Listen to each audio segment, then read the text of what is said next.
Hey everybody, welcome back to another episode with the Canning Nana, and this morning we are going to make French toast with Texas toast, and I'm going to show you guys every step of the way. It's super easy. I'm still up in Oregon at my sister's, and I'm going to show her how to do this, so come along with me and I will show you the recipe.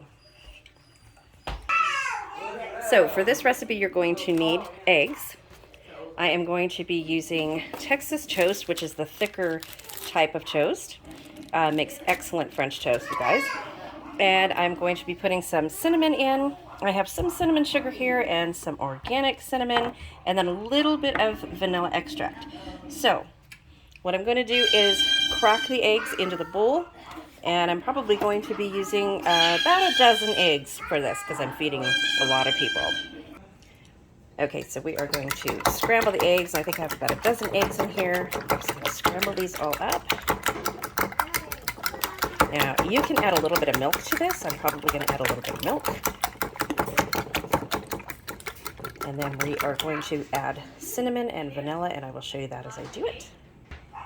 Okay, so we are going to add a little bit of cinnamon to this and some vanilla,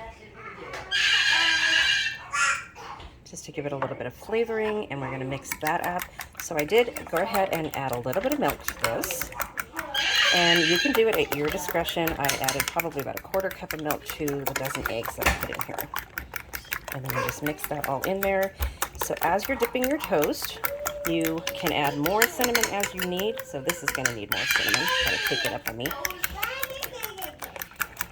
And I will show you that. You want cinnamon on every piece of toast.